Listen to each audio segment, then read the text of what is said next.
Rich rancher pretends to sleep to test the poor widow and freezes seeing what she does. Winter 1887, Western Kansas. The wind outside wailed like an injured coyote, shaking the panes of the Harper Ranch house. Snow covered the flatlands in a quiet, pale layer, silencing the earth under its burden. Inside, the flames snapped in the fireplace of the library, casting dances of amber glow over the hide-covered account books and thick curtains. Silas Harper lounged, slumped in his tall-backed seat, eyelids shut, one palm dangling loosely across the arm support. He had loosened the collar of his shirt and let the fire burn low, allowing the weariness of the day to cloak him like a second skin. But he was not asleep. Not really. He listened. He waited. Silas Harper, once the most envied man west of the Arkansas River, was now a shell of quiet calculation. His ranch sprawled over 5,000 acres. His cattle marked with the HBR brand grazed from horizon to horizon, but his house had grown colder with each passing year. Since the fever took his wife and daughter 3 winters ago, the walls had held nothing but silence. Then came the storm 2 weeks ago, and with it a widow. May Whitlow had appeared like a ghost from the blizzard, clutching her 5-year-old son, Thomas, wrapped in wool and tears.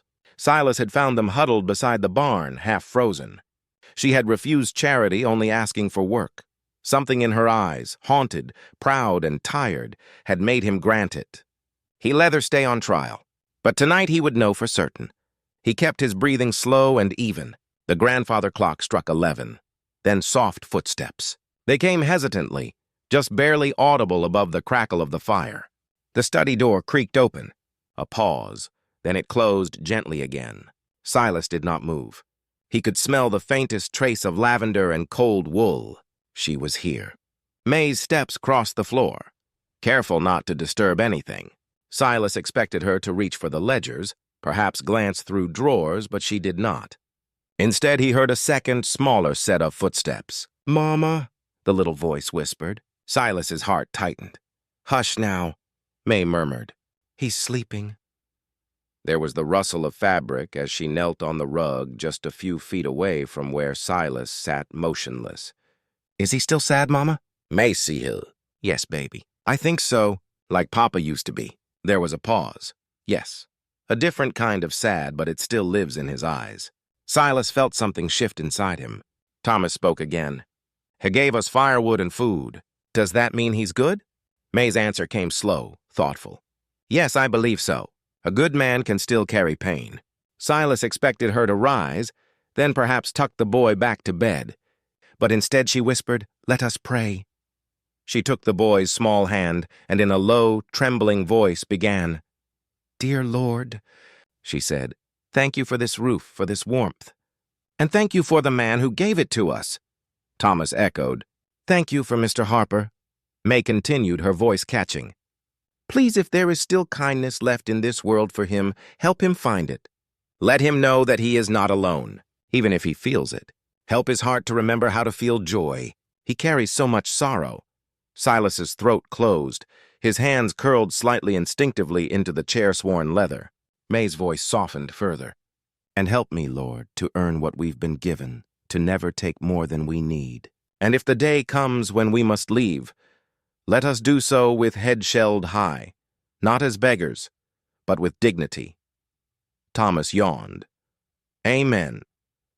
May kissed his forehead. "Amen." Then slowly she stood. Silas heard her gather the boy into her arms. "Come on, sweetheart. Time for bed." "Yes, Mama." The footsteps receded. The door clicked shut. Silas opened his eyes. The fire had dwindled to glowing coals.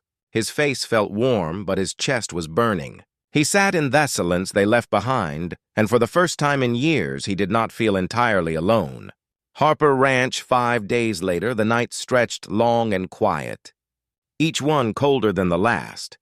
But inside the study, the fire never died, and Silas Harper continued his silent vigil, pretending sleep beneath a wool blanket, collar loosened, eyes half-lidded under shadow. It became a ritual. Each night, somewhere between 10 and 11, the door would ease open, and the soft, deliberate steps of May Whitlow would cross the floor like the passing of a breeze. She never spoke to him directly, not once, but her hands said what her mouth never did. One night, she pulled the blanket higher over his chest with slow, reverent care, her fingers brushing his shirt. Another. She knelt by the hearth, coaxing the embers back to flame, her face glowing in its light. She placed a warm stone wrapped in cloth at his feet, whispered, "So you do not wake with frozen toes," and then tiptoed away. Silas stayed still, heart pounding harder each time. He began to wait for it, and then came the voices. Not hers at first. "Mama," the little boy whispered from the hallway. May's voice answered soft but firm. "Inside voice, Thomas, the house sleeps. Is Mr. Harper still asleep in the big chair?" "I think so, baby. Can I see him again?" "Only for a minute." The study door creaked once more, and Silas, careful not to react, kept his breathing measured. Thomas crept in, holding his mother's hand. He peered at Silas's face, then looked up at May. "Is he sad every day?" May nodded. "Yes, some sadness stays even when people stop showing it. Like Papa." May hesitated. "Yes, your father had sadness too, but Mr. Harper's is quieter. He hides it deep like a root under snow." Thomas looked back at Silas, thoughtful. "Does he have anyone left?" "No," May replied gently. "Not anymore." Silas felt her words like a weight on his chest. True. So painfully true. "Then who brings him warm soup?" "We do," she said. "Because kindness does not wait to be asked. It is something you offer freely, even if he never smiles." Even then, Silas's eyes burned behind their lids. The next night it happened again, but this time May lingered after Thomas had gone. She stood in the shadows near the desk, her voice barely above the crackle of the fire. "I saw you today," she said softly, "out by the fence, mending it yourself. You have hired men who could do it faster, but you did not ask them." She knelt again, adjusted the blanket across his legs. "Maybe keeping your hands busy helps quiet your thoughts." Silas wanted to speak, to open his eyes, but something in him, pride, shame, fear, kept him still. May continued, her voice trembling. "I know what it is to miss someone so much you forget how to speak out loud. I talk to myself when no one's listening too." She rose, brushing off her dress, and turned to go, then paused. She reached into her apron pocket and pulled out a folded piece of paper. Carefully, she set it on the desk beside him. "I know you will find this," she whispered, "even if you pretend not to." Then she slipped out. Only when the door closed did Silas open his eyes. The firelight danced on the desk. With a shaking hand, he reached for the note. It read, "Mr. Harper, you may not see it yet, but I believe you are worthy of love again, even if you do not believe it yourself." He stared at the words for a long time. His hands tightened around the page. Then slowly he folded it and tucked it inside the cover of his old ledger. The fire crackled behind him, and for the first time in years, Silas Harper smiled. Barely, but real. Silas sat at his desk long after the fire haddied, staring into the shadows as if trying to summon ghosts. His ledger lay open, untouched, the numbers blurring on the page. In his hands, he held the folded note May had left him the night before. He had read it more than once, 5 times, maybe 6, and still it struck like a stone to the chest. He closed his eyes, and for the first time in a long time, let himself remember a summer afternoon, sunlight slanting through white curtains. Laughter from the yard, his wife Abigail, brushing flour from her hands, walking over to him while he sat at this very desk, frowning over cattle receipts. She leaned down and touched his forehead gently. "You will lose yourself in numbers, Silas," she had teased, her touch warm and familiar. "Come outside.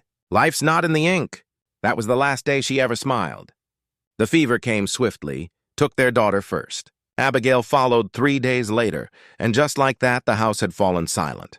For 3 years, he had buried every memory, sealing it in stone until May Whitlow, with her trembling hands and quiet strength, had unknowingly shattered the silence. She had touched his forehead just like Abigail had once done, not with pity, but with care, a small act, and yet it unraveled something inside him. He opened a drawer, pulled out a worn notebook with a cracked leather cover. Inside were pages of figures, prices, birth records for cattle. But at the very back, he found a blank page. His pencil hesitated, then began to move.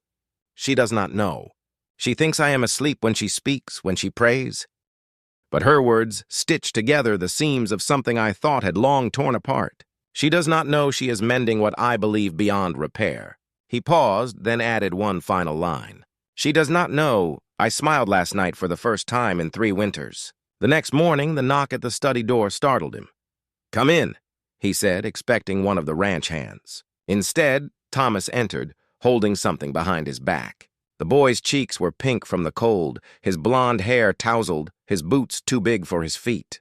"I made you something," the boy said. Silas raised an eyebrow. "Did you now?"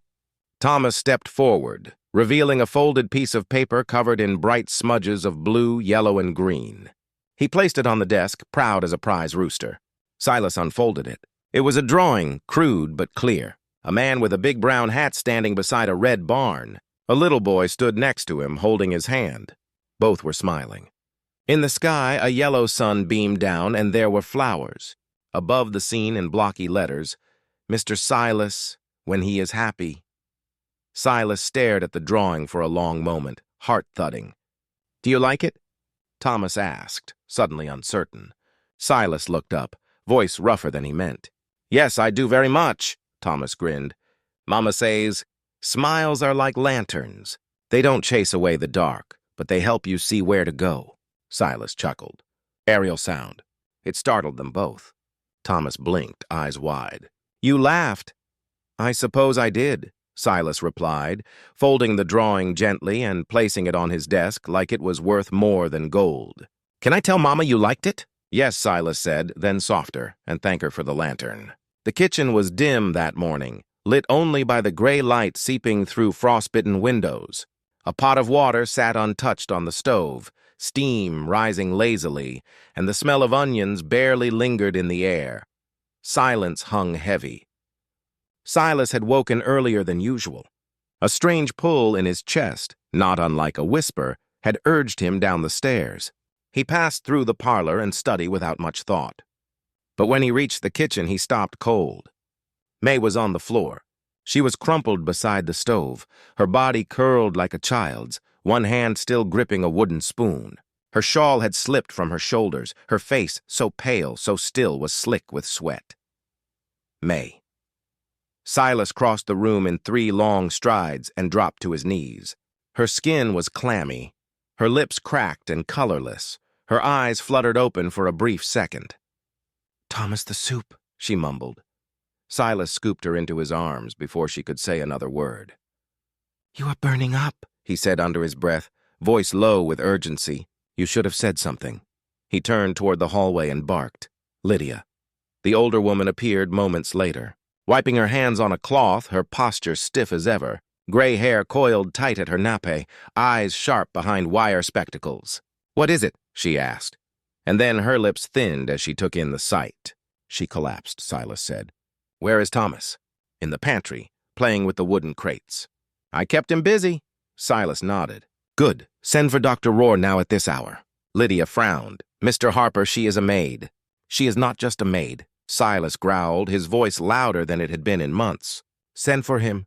Lydia's eyes narrowed, but she turned to go. As Silas carried May upstairs, she stirred faintly in his arms. "I was going to make the broth. He likes it with carrots." "You should be in bed," he muttered. Her head lulled against his chest. "Please do not send us away." Silas's breath caught. "What?" he asked, stopping halfway up the stairs. "Do not send me away. We will go if we must. Just give Thomas a warm place till spring." Her voice was barely a breath. Silas gritted his teeth against the pressure building in his throat. He climbed the rest of the stairs and laid her on the guest bed, the one that had once belonged to Abigail's sister when she visited in summers long ago. He pulled the covers over May's trembling frame and brushed the damp hair from her forehead. Downstairs, Lydia returned, her expression unreadable. "The boy's asleep," she said, and Tom left for town. "He will fetch the doctor." Silas turned to her, voice calm but cold. "I want hot water, blankets, broth, and I want you to show her the respect due any woman under this roof." Lydia lifted her chin. "With all due respect, Mr. Harper, your wife would not have allowed this." Silas met her gaze. "My wife is dead." The words were blunt, final, and for a long moment, Lydia said nothing. Then she bowed her head slightly and left the room. Hours passed. The wind picked up again outside, rattling the windows. Silas sat beside May, a damp cloth in hand, wiping the fever from her brow, murmuring reassurances she could not hear. She twisted suddenly, whispering something. He leaned closer. "Please do not let Thomas go to the orphan house," Silas choked. His throat burned. He blinked hard, but it was no use. The tears came, hot, silent, and unrelenting. He had not cried since the day he buried Abigail and their daughter. Not when the fever took the breath from their lips. Not when he stood at the graves alone under a sky full of crows. But now this woman, fragile and fierce, afraid not for herself but for her boy, broke something open inside him. "You are not going anywhere," he whispered, clutching her hand. "Neither of you. You are safe here." May did not respond, lost in fever dreams, but her fingers curled faintly around his, and Silas Harper wept beside her as the storm outside howled into the dark. May stood quietly by the edge of the front porch, her coat wrapped tight around her thin frame. The morning frost clung to the railing like lace, and her breath curled into the air in pale, fleeting ghosts. A small leather satchel sat at her feet, tied shut with a frayed ribbon. Inside, 2 dresses, a brush, and Thomas's small wooden horse. She had waited until Silas rode out to check the northern fences, or so she thought. "You were just going to leave?" May froze. Silas's voice came from behind her, quiet but firm. He stepped out onto the porch, gloves in one hand, coat unbuttoned, eyes unreadable. His boots crunched softly on the old wood planks as he stopped a few feet away. "I thought it best," May said without turning. Her voice was steady, but her fingers trembled on the strap of her bag. "After what happened, I do not want to be a burden or a subject of gossip." Silas tilted his head. "You are neither." She finally faced him. Her cheeks were pale, but her eyes, those gray, storm-swept eyes, met his with quiet defiance. "They say things in town," she said, "about me, about you, that I'm using your grief, that I came here looking for comfort in a rich man's house." Silas's jaw clenched. "I do not give a damn what they say." "Well, I do," May replied, "because it will fall on Thomas one day, and I will not let my boy grow up under whispers."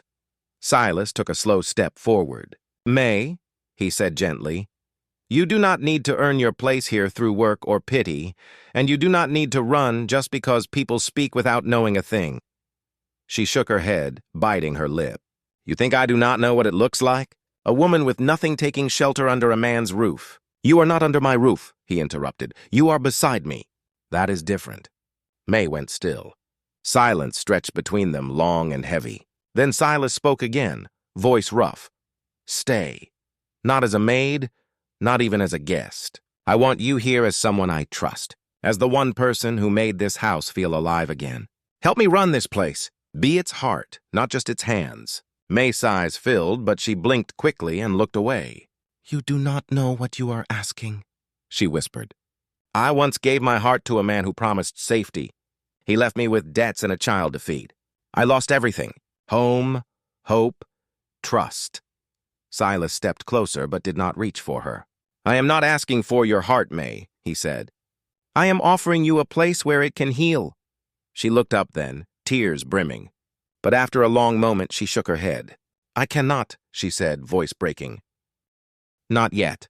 I am not ready to lose again." She picked up the satchel. Silas nodded slowly, pain flickering in his eyes, but he did not stop her. "All right," he said quietly. "But know this, you are not walking away from pity. You are walking away from a man who saw light in you when he had forgotten what it looked like." May hesitated at the steps. Then she turned, walked back inside, and closed the door behind her. The satchel remained on the porch. The sky cracked open with a roar, spilling rain in sheets as if the heavens themselves had shattered. For 2 days it had poured, soaking the plains, turning trails into rivers, and rivers into wrath. But that morning, the creek behind Harper Ranch swelled past its banks, rising, raging, swallowing everything in its path. Silas stood at the edge of the barnyard, his coat soaked through, hat lost to the wind. Beyond the corral, the storage barn had already given way, logs torn apart, barrels of grain carried downstream like driftwood. "The fence is gone," one of the ranch hands yelled over the thunder. "The Foss are trapped near the south meadow." Silas did not hesitate. He mounted the nearest geeling and spurred toward the meadow. Mud sprayed from hooves. Rain pelted his face like needles. He found them. 3 young horses trembling near a half-flooded tree-line. The makeshift rope fence meant to contain them had snapped. If they bolted, they would be lost to the water. Silas dismounted, ankle-deep in rushing current. With steady hands, he began tying new lines to the oak trees, forcing the panicked animals back toward high ground. That was when he saw Hare. She came stumbling through the storm, skirt soaked, hair undone beneath her hood, Thomas wrapped against her chest in a shawl. Her eyes found Silas instantly. "What are you doing here?" he shouted. "You are out of your mind!" she cried back. The hill path collapsed. "I had no choice but to cut through the riverbed. Get to the storm shelter now. I will not leave you." Thomas stirred and whimpered, frightened by the chaos. May turned toward the east shed, the only dry place left standing, but just then the current surged, tearing through the lower bank. A fence post flew past like a spear. Silas's heart dropped as May slipped, one knee sinking into the flood. "May!" he roared. She clutched Thomas tightly and scrambled to her feet, eyes locked on Silas. "I am fine," she yelled. Silas finished the last knot, tied the rope around the final foe, then raced toward them. The shed loomed ahead, half buried in mud but still intact. He kicked open the door and helped her inside, heart pounding, hands shaking. The moment the latch clicked shut behind them, his knees gave way. He had not realized how close he had been to losing them both. May crouched by the wall, holding Thomas close. The boy was shivering but safe. Silas dropped to the floor beside them, drenched, mud-streaked, wild-eyed. "You could have died," he said, voice raw. "Both of you." May looked at him, chest-heaving, but said nothing. He reached forward and pulled them both into his arms. May soaked and shivering and Thomas barely breathing against her shoulder. He buried his face in her hair and whispered, "May, you are my family, do you hear me?" She froze in his arms. "I thought I lost you," he continued, voice cracking. "And when I did, I realized I have nothing left without you, too." May's breath caught. "You do not have to say that," she whispered. "Not because of fear. I say it because it is truth," he replied, pulling back just enough to look her in the eyes. "I have built barns and fences, counted cattle till my soul went numb. But nothing has meant more than seeing your face at the end of a long day." Thomas stirred in her lap and looked up. "Is Mr. Harper crying?" May brushed the wet hair from the boy's forehead, her own eyes shimmering. "Yes, darling. I believe he is." Silas laughed softly through a broken breath. Then he kissed May's forehead, held her tighter, and closed his eyes. Outside, the rain began to slow. The days after the flood were filled with hard work and soft silences. Fences had to be rebuilt, tools cleaned of mud, supplies taken stock of. But beneath the surface of every chore was the same quiet tension, as if the ranch itself was holding its breath. Word had reached town, and as word always did in places like this, it twisted and spread like smoke through dry grass. Silas Harper had taken a poor widow into his home. Silas Harper had been bewitched. Silas Harper had finally lost his mind to grief. May heard it first in whispers at the market, half smiles, half pity. Then in the bakery where conversation stopped when she entered. She had lived through worse. But now she was not alone. And that made it different. That made it personal. Silas noticed it, too. The way people paused longer when speaking his name. How Mr. Hensley from the bank greeted him with forced cheer. How Lydia, his oldest staff, began setting his breakfast without eye contact. It all pointed to the same poison. At the heart of it stood Mr. Everett Parker, wealthy, smooth-voiced, and petty as any man who had once been refused. Months before May ever set foot on Harperland, Parker had offered her marriage safety in exchange for quiet obedience. She declined. He did not forget. And now, watching the town bend around Silas and May, he made sure his voice was always the one whispering loudest in the shadows. One evening, as the sky turned lavender over the hills, May sat on the back porch alone, her shawl wrapped tightly, her hands gripping the fabric like an anchor. Silas joined her without a word. Thomas was inside, fast asleep, a wooden horse tucked under his arm. "They are saying I bewitched you." May said after a long silence, "that I used your grief to climb where I had no right to reach." Silas stayed quiet, listening. "They say you were a fool to open your doors, that I've taken advantage of your kindness." She looked down at her lap. "They talk about you with pity now, Silas, about how you've gone soft, weak." He turned to her, voice low. "They have always feared what they do not understand." May shook her head, bitter. "But it is not just words. Parker spreads it to anyone who will listen. He tells people I was his to claim, that you only have me because he let me go." Silas's hands curled into fists, but his voice remained steady. "And do you believe any of it?" She hesitated, her breath hitching. "No," she said. "But it still hurts." Silas reached for her hands, gently prying them from the tight knot in her lap. He held them, rough calluses meeting soft scars. "Then let them say what they will," he said. "Let them whisper until their throats run dry." May blinked, tears rising but not yet falling. "I need to tell you something," she said, "about my past." Silas waited. "My husband's name was Franklin, a miner, a gambler. He was always chasing something, gold, promises, luck. And when he lost, it was always someone else who paid." She took a shaky breath. "The Winter Thomas was too. Franklin left to chase one last scheme. He said he'd be back by Christmas." Her voice faltered, but he never came. "Just a letter from a stranger. Said he died in a fight over a debt, and that more men would come looking to settle what he left behind." She looked at Silas, eyes raw. "I ran with my son in my arms and frost in my bones. I never came here to steal anything. I came to survive." Silas did not speak for a long moment. Then softly, "I cannot replace the man you lost, May, and you cannot replace the Onis I buried." He lifted her hand to his chest, placed it where his heartbeat lived. "But I can be the man who stays." May's lips trembled. "And if the world does not understand," Silas leaned in, his forehead resting against hers, "then we build a world of our own." Spring came slowly to Kansas that year, unfolding like a cautious breath. The snow melted into soft mud, the fields turned green again, and the cottonwoods whispered gently in the wind. Calves were born, fences mended, and in the quiet moments between chores, laughter returned to the Harper Ranch. On a warm April morning, beneath a sky so blue it seemed to hum, Silas and May were married.